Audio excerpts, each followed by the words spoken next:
2 thumbs down for Showgirls, the trashy Las Vegas melodrama with cornball dialogue and a recycled plot. On September 22, 1995, the movie Showgirls was released in the United States. MGM, the company that produced the film, was so confident that it had a hit on its hands that it went ahead and not only released it with an NC-17 rating, it didn't even bother to demand an additional rated R version.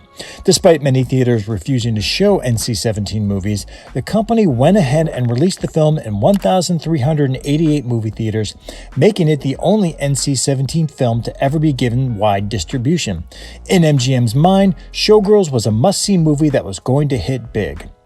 They were oh so right and oh so wrong all at the same time. The film cost $45 million to make, not counting marketing and distribution costs. Upon initial release, its take in the US was just $20.3 million. Outside of America, it didn't fare any better, as the total box office worldwide crawled to only $37 million. That is a certified box office bomb. And then there were the reviews, which weren't just negative, they were downright hostile. Here's just a small sampling of what critics had to say about Showgirls. Even more surprising, it's not leaving its cult classic status behind, as many now consider Showgirls to be a misunderstood masterpiece, an actual intellectual piece of cinema with countless thought pieces written about it. How did that happen? How did a movie that bombed in the theaters, that everyone laughed at, that nearly ruined careers, that many people consider to be one of the worst movies ever made, turn into a cerebral commentary on society, gender, classism, and sexuality? Let's find out. The inception of Showgirls may be one of the fastest and easiest in Hollywood history. Screenwriter Joe Eszterhas of Flashdance and Basic Instinct fame came up with the idea for the script while on vacation at his home in Maui. He literally scribbled the idea on a napkin, pitched it to MGM, and was quickly advanced a whopping $2 million to write the script, and then picked up an additional $1.7 million when the studio decided to officially produce it. Paul Verhoeven, hot off his back-to-back-to-back massive hits RoboCop, Total Recall, and Eszterhas's Basic Instinct, was hired to direct. The director made a deal with the studio unheard of at the time. He would get complete creative freedom to deliver an NC-17 rated movie from the beginning. Up to that time, the NC-17 rating had never been intentional and was always given after screening of the movie by the MPAA. No director purposely wants an NC-17. Verhoeven did. To achieve that kind of freedom, Verhoeven gave up 70% of his $6 million salary, and he would only receive the remaining 30% if the movie was a success.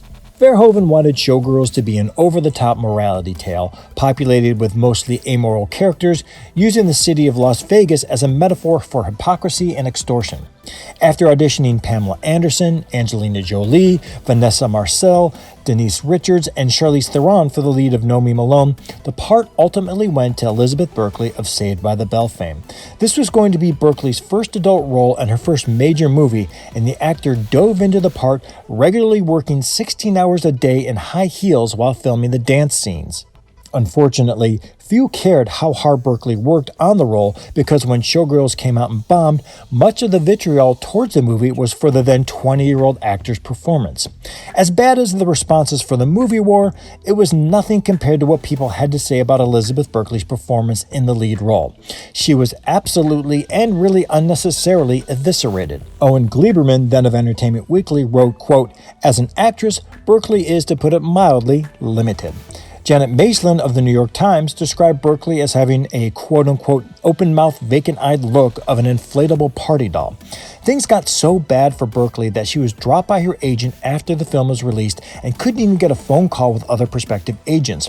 Her go-for-broke performance nearly torpedoed her entire career, earning her not one, but 2 Razzies. But here's the thing. Berkeley's over-the-top performance wasn't because she couldn't act. It was because that's what director Paul Verhoeven asked for. He directed her to be that heightened because, again, in his mind, Showgirls was a morality tale about the grossness of show business, and the role of Nomi needed to be overdone to get his point across. Verhoeven even said as much in 2015, stating, quote, "Showgirls certainly ruined the career of Elizabeth Berkeley in a major way. It made my life more difficult, but not to the degree it did Elizabeth's. Hollywood turned their backs on her. If somebody has to be blamed, it should be me, because I thought it was interesting to portray someone like that, to be abrupt and to act in that way, but people have been attacking her about that ever since." But as the years go by, the popularity of Showgirls only increases, so much so that to some, it may never be even remembered as a flop.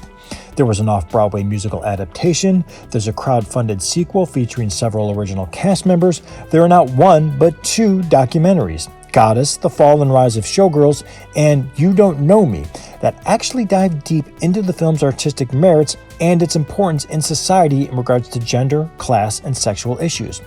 Poet Jeffrey Conway found inspiration for a book of verse based on the story of Know Me.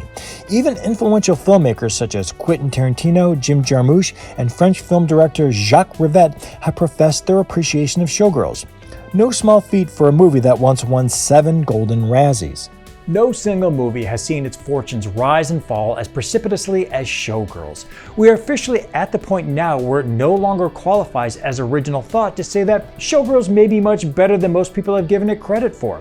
That's no longer a hot take. It went from so bad to so bad it's good to actually it's pretty good to actually no, this is pretty great. In the end, Showgirls won. Thank you and good night, ladies and gentlemen. Elvis has left the building.